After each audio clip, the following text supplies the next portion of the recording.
สบายดีมาครับก็เป็นป้องกันโควิด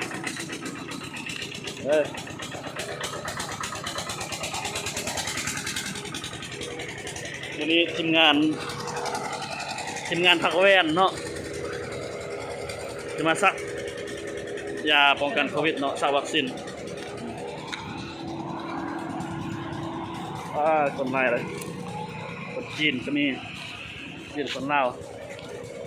อยู่เมืองต้นเพิงเด้อนี่เด้อได้เขียนฟอร์มได้แล้วเนาะ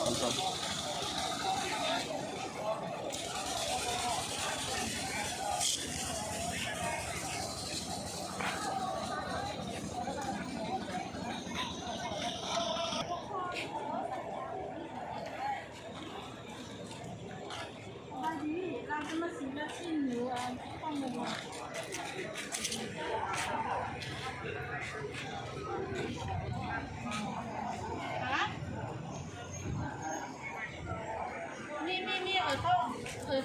ขาสูงถึงเดี๋ยวนี้เพิ่นฮอตแล้วเพิ่นฮอตสักวัคซีนแท้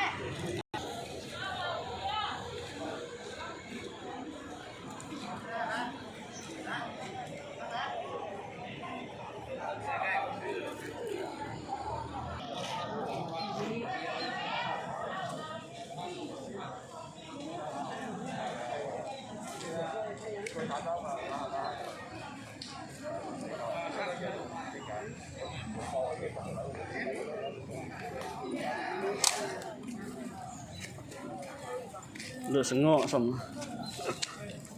นี่เนาะ เบิ่งเข้มมันคือยานยานเข้มไปซื้อมาลำไส้เรามาจะเศร้าสักขายได้ไหมนะมันจะเป็นเดือนนี้เป็นหรือเปล่าเจ๊งไหมตัวเนี้ยรถติดไหนหนึ่งยังที่หนึ่งเด้งดูกันเนอะ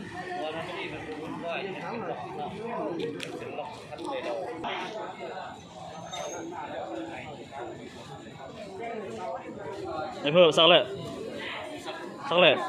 ไอ้ตุ้ยซักเลยเป็นยัง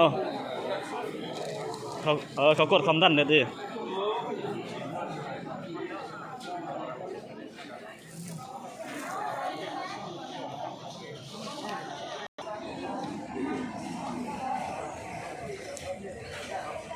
เรียดไอ้ตุ้ยบ่ผ่านเด้อความดันสูง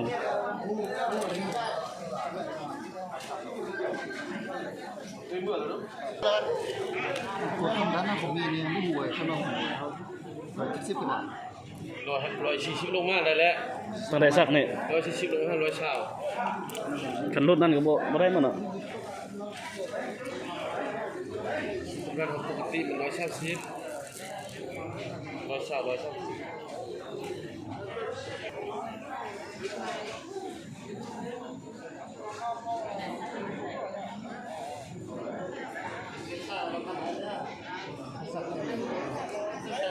สักไปแล้วมันเริ่มสักไปเลย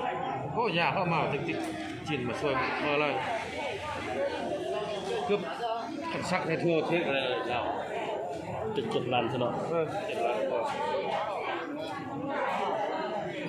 สบายเขาจะบอกเขาเทิงเทคโนโลยีเนาะ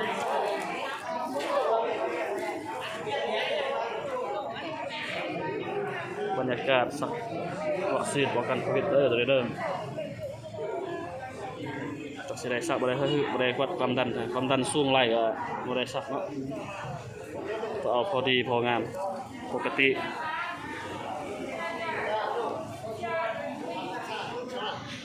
บรรยากาศเนาะ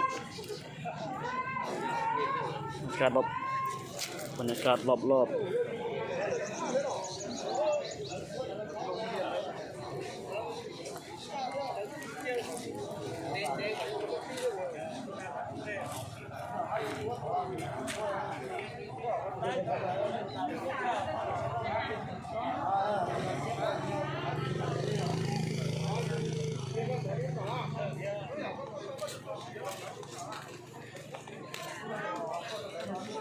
เข้าสัมภาษณ์มื้อนี้รู้สึกเป็นอะไรเนาะ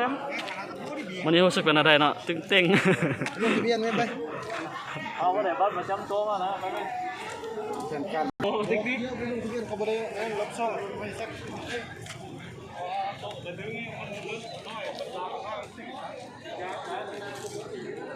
พิมพ์ลงทะเบียนพิมพ์ไปลงทะเบียน เสร็จแล้วจ้ะ เบิดพี่น้อง 小平的上是中文。那肯定我不说也太小看你。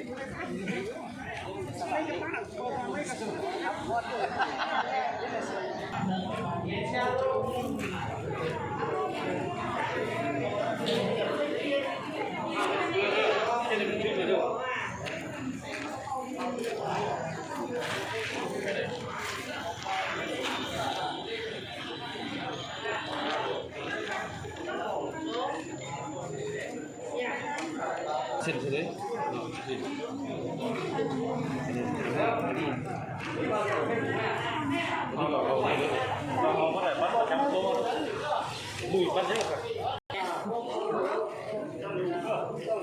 แค่นี้ก็ได้อื่น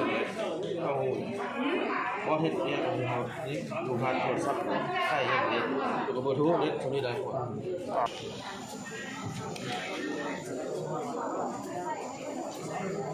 เ